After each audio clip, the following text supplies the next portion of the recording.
उपस्थित सभी भक्त वृंद, साधुवाद आप सभी का।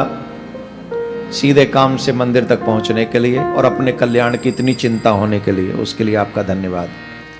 अदरवाइज कलयुग चल रहा है, यहाँ अपने कल्याण के बारे में कोई नहीं सोचता। भविष्यमाल का उड़ीसा के संत हुए, उन्होंने लिखा है, भैया हमको दे के गए, संत जी ने भविष्यवाणी की है। वैसे कलयुग की आयु 4,32,000 वर्ष की है, पर भविष्य मालिका में लिखा हुआ है कि 5,000 में ही कंप्लीट हो जाएगा। हम नहीं कह रहे, भविष्य मालिका का वक्तव्य है और श्रेष्ठ संतों की भविष्यवाणी है। तो आप शॉर्ट में अगर समझना चाहते तो इतना समझ लो, 2025, 2026, 2027 ये 3 साल पूरे विश्व की मानवता के लिए डेंजरस टू डेंजर है।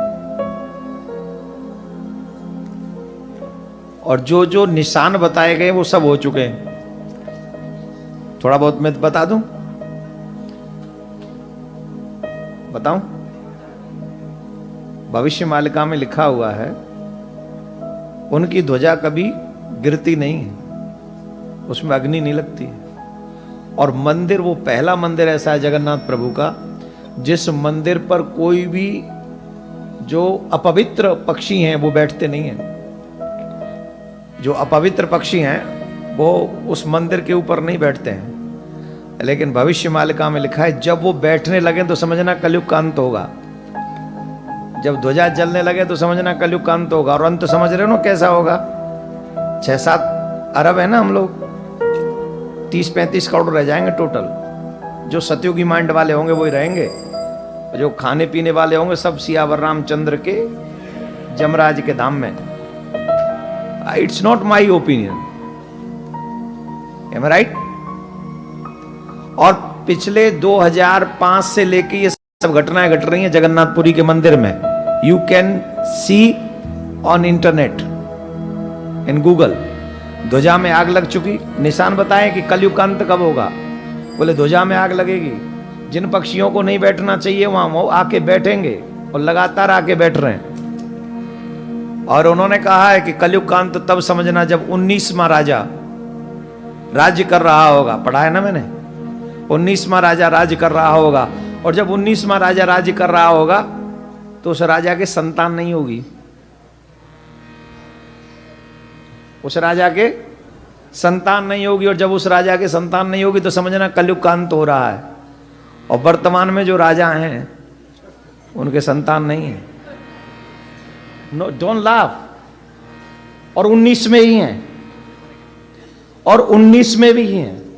ये 600 वर्ष पहले किताब लिखी गई है, 600 years ago ये भविष्य मालिका की किताब लिखी गई है, जिसमें लिखा गया है कि द्वारका जगन्नाथपुरी के जो राजा होंगे वो 19 में राजा होंगे उस परंपरा के, और उसके बाद कोई राजा नहीं होगा वहां।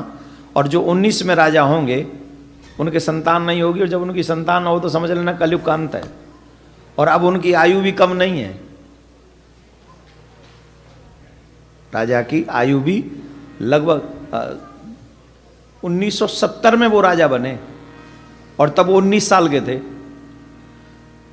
1970 में बने थे, 19 साल के थे, तो मतलब 51 का उनका वर्थ है। तो आज कितने के हो गए?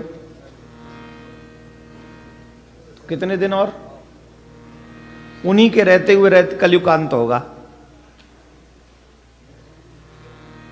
और उसमें यह भी हिंट दिया गया कि उस समय भारत का राजा कौन होगा, और संयोग से वही राजा है। बहुत सारी भविष्यवाणी उनकी सच हो चुकी हैं। 2 से 3 साल हम लोगों पे हैं, लेकिन उसमें यह भी कहा गया है, बचेंगे कौन? जो जगन्नाथ प्रभु के चरणों का आश्रय ले लेंगे, जो भगवान का आश्रय ले लेंगे, जो उल्टे सीधे कर्मों से बच जाएंगे, वो हमेशा के लिए सुरक्षित हो जाएंगे। नाउ यू से, कितने साल रहना चाहते हो? 2-3 साल? तो enjoy your life, do whatever you want. और if you want to live long, then you do what I say, what your granthas say, take feet of Lord Krishna, भगवान के चरण पकड़ लो, उनका नाम गाओ, शिव की शरण हो जाओ, कल्याण हो जाएगा। अच्छा, इसमें मुझे भविष्य वक्ता मत समझना, फॉर योर काइंड इन्फॉर्मेशन में आप तो फिर भी इंटेलिजेंट है, मैं तो वो भी नहीं हूं, मैं तो आपसे 4 कदम पीछे हूं, आगे नहीं हूं। तो कहीं मत समझना, देवकी नंदन ने कहा था, भविष्य मालिका ने कहा था, रेफरेंस दे रहा हूं, पढ़ लो, और वो भगवान के 5 सखाओं में से एक हैं, और वो मिथ्या नहीं लिख सकते, तो समझ लीजिए, हाथ जोड़ लो, प्रार्थना कर लो, बचा लियो ठाकुर जी, जो यहाँ आए हैं, जो ठाकुर का नाम ले चुके हैं, गोविंद सनातनियों को तो बचा ही लेना, बाकी का जिनको देखना वो देख लेना, आई डोंट माइंड। हाँ, 57 और 89 को तुम देखना, हम पे तो एक भी कंट्री नहीं है सरकार, हम तो विदाउट कंट्री जी रहे। राधे राधे बोलना पड़ेगा। राधे